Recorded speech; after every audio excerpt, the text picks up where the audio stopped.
எனதருமை சொந்தங்களுக்கு அன்பான வணக்கங்கள். ஸோ தீபாவளி அன்னைக்கு எழுந்தாச்சு, குளிச்சாச்சு, மருமகளுக்கெல்லாம் காசும் கொடுத்தாச்சு. இந்த வருடம் எனக்கு தீபாவளிக்கு ட்ரெஸ் எடுக்க ஒரு இன்ட்ரெஸ்ட்டே இல்லை. ஸோ அதனால நான் எடுக்கலை. ஸோ தீபாவளிக்கு ட்ரெஸ் எடுக்காததுனால புது ட்ரெஸ்ஸே போடலையா ஆராதி அப்படின்லாம் கேட்டுறாதீங்க. ஆல்ரெடி நமக்கு எப்போ விருப்பப்படுதோ அப்போல்லாம் யூஸ் பண்ணிக்கலாம் அப்படின்னு சொல்லிட்டு நான் ஷாப்பிங் போகிறப்பெல்லாம் ஒரு 2-3 ட்ரெஸ்ஸு எக்ஸ்ட்ராவே எடுத்து வச்சுக்குவேன்.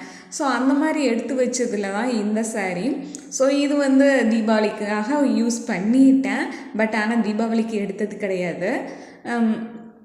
ஸோ ஆனால் பார்த்தோன்னா எல்லாருமே சூப்பராக இருக்குது, ஸ்டேட்டஸ் பார்த்துட்டு இன்ஸ்டாகிராமில் போஸ்ட் பார்த்துட்டு எல்லாருமே சொன்னாங்க சாரீ சூப்பராக இருக்குது, சிம்பிளாக இருந்தாலும் நீட்டாக இருக்குது, அழகாக இருக்குது அப்படின்னு சொல்லியிருந்தாங்க. அது மட்டும் இல்லாமல் நிறையா பேர் விசேஷம் பண்ணியிருந்தீங்க தீபாவளிக்கு. ஸோ ஒரு சிலருக்கு நான் ரிப்ளை பண்ணியிருக்க மாட்டேன், ஒரு சிலருக்கு மட்டும் இல்லை எல்லாத்துக்குமே நான் ரிப்ளை பண்ணியிருக்க மாட்டேன். ஜஸ்ட் ஒரு ஹார்ட் மட்டும் போட்டுருந்துருப்பேன். ஸோ எல்லாருக்குமே ஒரு சாரி சொல்லிக்கிறேன். ஸோ அது மட்டும் இல்லாமல் இந்த வீடியோ மூலமாக உங்களுக்கு நான் தீபாவளி வாழ்த்துக்களும் சொல்லிக்கிறேன். ஸோ ஏன்னா அப்போ கொஞ்சம் பிஸியாக இருந்ததுனால என்னால் தொடர்ந்துமே வீடியோஸும் போட முடியல, உங்களோட மெசேஜுக்கும் என்னால் ரிப்ளை பண்ண முடியல. ஸோ கிட்ஸ் கூட 2-3 ஸ்டில்ஸ்லாம் எடுத்து முடிச்சுட்டு அதுக்கப்புறம் வாங்கி வச்ச பட்டாசை நம்ம வெடிக்கணும் இல்லையா. ஸோ அதை வெடிச்சிடலான்னு சொல்லிட்டு பட்டாசை போட்டுக்கிட்டு இருந்தோம். ஒரு 2-3 பட்டாசு தான் போட்டிருந்தேன். ஸோ அதுவுமே டம்முன்னு பயங்கர, அதாவது ஹல்க்கு வெடின்னு சொல்லிட்டு அந்த பட்டாசு இருந்தது. ஸோ அந்த பட்டாசு எப்படி இருக்குன்னு போட்டு பார்ப்போன்னு பார்த்தேன்.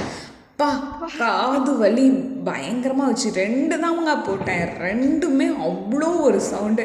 இதுக்கு மேலெல்லாம் நம்மளால் போட முடியாது அப்படின்னு சொல்லி வச்சுட்டு சரி நம்ம அடுத்த வேலை என்னென்னா சாப்பாடுக்கு எங்கே போனோம், அம்மாட்ட தான் போனோம். சரி நம்ம அடுத்த வேலையை பார்க்கலாம் அப்படின்னு சொல்லிட்டு 2 பட்டாசு மட்டும் வெடிச்சுட்டு இப்போதைக்கு இது போதும், நம்ம நைட்டுக்கு மித்ததை எல்லாமே வெடிச்சுக்கலாம் அப்படின்னு சொல்லிட்டு ஸோ அம்மாக்கிட்ட போயாச்சு. அங்கே பார்த்தோன்னா போகிற வழியிலலாம் பார்த்தோன்னா சோளக்காடு, இந்த மாதிரி சோளம் தான் இருக்கும். ஸோ அங்கே போயிட்டு 2-3 ஸ்டில்ஸ் எடுக்கலாம் அப்படின்னு சொல்லி பார்த்தோம். பட் ஆனால் ஸ்டில் எடுத்து கொடுக்க யாருமே இல்லை.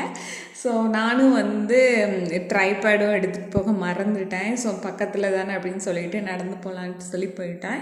ஸோ எனக்கு பெருசாக செலிப்ரேஷன் பண்ணுறதுக்கும் இன்ட்ரெஸ்ட் இல்லை. சரி புது ட்ரெஸ் போட்டாச்சு, சும்மா ஸ்டில்ஸ் மட்டும் அது எடுத்துக்கலாம் அப்படின்னு சொல்லி சரி அப்படின்னு சொல்லி பார்க்கும்போது எங்கள் அப்பா இருந்தாங்க. ஸோ எங்கள் அப்பாட்ட சொல்லிவிட்டு அப்பா எனக்கு 2 ஸ்டில்லு மட்டும் எடுத்து கொடுப்பா அப்படின்னா, எனக்கு ஃபோட்டோலாம் எடுக்க தெரியாதுமா அப்படின்னாங்க. அப்பா ஒன்றுமே இல்லை, மொபைலை பிடிச்சிக்கோ, இந்த நடுவில் இருக்கிற இந்த பட்டனை மட்டும் கிளிக் பண்ணுப்பா, அது வாட்டுக்கும் ஃபோட்டோ விழுகும் அப்படின்னு சொன்னேன். ஸோ இது எல்லாமே அவங்க எடுத்த ஃபோட்டோஸ் தான். நான் ஃபோட்டோக்கு போஸ் கொடுக்குறேன்னா இல்லை என்னாவது என்ன பண்ணிகிட்ருக்கேன் அப்படின்னு கூட தெரியாமல் அவங்க வாட்டுக்கும் அப்படியே கிளிக் பண்ணிக்கிட்டே இருந்தாங்க. ஸோ அவங்க கிளிக் பண்ணதில் எல்லாமே எனக்கு நான் எதிர்பார்த்த மாதிரி அவுட்புட் வந்திருந்தது. ஸோ 1 or 2 மட்டும் எனக்கு பிடிக்கலை. ஸோ அதை மட்டும் நான் இந்த வீடியோவில் அப்லோட் பண்ணலை. ஸோ இதை தொடர்ந்து அடுத்து நாங்கள் என்ன பண்ணோம், இப்போ பார்த்தோன்னா டிஃப்ரெண்ட்டாக வெடியெலாம் வெடித்தோம். ஸோ அது என்ன வெடியெலாம் நாங்கள் வெடித்தோம் அப்படிங்கிறத அடுத்தடுத்த வீடியோவில் பாருங்கள். இந்த வீடியோ இதோட நிறைவு பெறுகிறது.